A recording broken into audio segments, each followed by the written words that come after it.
Warangal parliament పరిధిలో కాంగ్రెస్ నిర్వహిస్తున్న జనజాతర సభకు వేదిక సిద్ధమైంది. మరికొద్ది గంటల్లోనే సీఎం రేవంత్ రెడ్డి ఈ యొక్క జనజాతర సభలో పాల్గొని ప్రసంగించబోతున్నారు. ఇక ఆయన ప్రసంగం కోసం భారీ వేదికను ఏర్పాటు చేశారు. మొత్తంగా ఎల్ఈడి స్క్రీన్లను ఏర్పాటు చేసి దూరంగా ఉన్నటువంటి వచ్చేటువంటి కార్యకర్తలు ప్రజలకు కూడా ఈ స్క్రీన్ కనబడే విధంగా భారీ స్థాయిలో ఏర్పాటు కూడా పూర్తి చేశారు. ఇక ఈ ఏర్పాట్లను మడికొండ శివారు లోపల భారీ ఖాళీ స్థలం ప్రాంగణం లోపల ఈ యొక్క సభ ప్రాంగణం ఏర్పాటు చేయడం దాదాపు 1,00,000కు పైగా కాంగ్రెస్ శ్రేణులను జనజాతర సభకు తరలించే విధంగా ఏర్పాట్లు కూడా చేశారు. ఇప్పటికే 7 అసెంబ్లీ సెగ్మెంట్లు వరంగల్ పార్లమెంటు పరిధిలో ఉన్నటువంటి 7 అసెంబ్లీ సెగ్మెంట్ల నుంచి దాదాపు ఒక్కొక్క సెగ్మెంట్ నుంచి 15 నుంచి 20,000 మందిని తరలించాలంటూ కూడా ఇప్పటికే నేతలు ఆదేశించిన నేపథ్యం లోపల దాదాపు 1,00,000కు పైగా శ్రేణులు ఈ యొక్క జనజాతర సభకు హాజరు కాబోతున్నారు. సాయంత్రం 5 గంటల తర్వాత ఈ యొక్క జనజాతర సభ ప్రారంభం కానున్న నేపథ్యంలో కూడా భారీగా ప్రజలు వచ్చి సభను తిలకించే విధంగా భారీ స్థాయి ఏర్పాట్లు కూడా చేశారు. ఇక సభా ప్రాంగణం వద్ద కూడా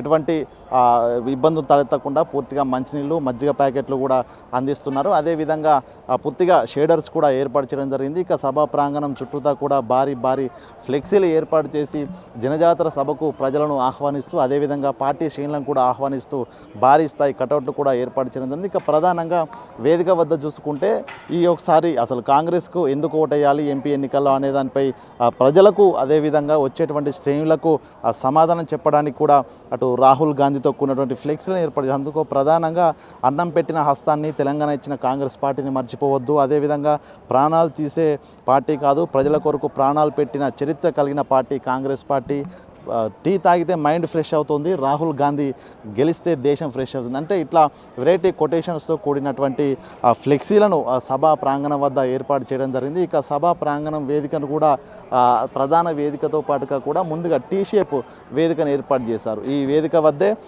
వచ్చేటువంటి నేతలు ప్రచారం లోపల వినియోగించుకోవడానికి కొన్ని కొటేషన్స్తో కూడినటువంటి రాహుల్ గాంధీ ఫాలోవర్స్ ఫ్లెక్సీలు ఏర్పాటు చేస్తారు. మనం చూడవచ్చు అక్కడ అన్నం పెట్టిన హస్తాన్ని తెలంగాణ ఇచ్చిన కాంగ్రెస్ పార్టీని మర్చిపోకండి అంటూ ప్రజలకు అదేవిధంగా పార్టీ శ్రేణులకు ఈ స్లోగన్ని ప్రజల లోపల తీసుకెళ్ళి ఎంపీ ఎన్నికల ప్రచారంలో దూకుడుగా వెళ్లేందుకు ఇటువంటి ఫ్లెక్సీలు కూడా ఏర్పాటు చేశారు. మరోవైపు కూడా చూస్తే వేదికకు సంబంధించి నాయకులు నేతలు కూర్చునే వాటికి కనపడే విధంగా ప్రాణాలు తీసే పార్టీ కాదు ప్రజల కొరకు ప్రాణాలు పెట్టిన చరిత్ర కలిగిన పార్టీ కాంగ్రెస్ పార్టీ అంటూ రాహుల్ గాంధీ ఫాలోవర్స్ ఆ యొక్క స్లోగన్స్ను ఆ ఫ్లెక్సీలపై ఏర్పాటు చేసి రాహుల్ గాంధీతో పాటు ఓవైపు రేవంత్ రెడ్డి ఫోటోతో కూడినటువంటి ఫ్లెక్సీలు ఏర్పాటు చేసి ఇక మరోవైపు టీ తాగితే మైండ్ ఫ్రెష్ అవుతుంది, రాహుల్ గాంధీ గెలిస్తే దేశం ఫ్రెష్ అవుతుంది అంటూ కూడా ప్రజల్ని ఆలోచింపజేసే విధంగా ఈ కొటేషన్స్ను రెడీ చేసి ఆ రాహుల్ గాంధీ సంబంధించిన ఫాలోవర్ అనే పేరుతోని చింత శివకుమార్ అనేటువంటి వ్యక్తి అక్కడ ఫ్లెక్సీలు ఏర్పాటు చేసి అంటే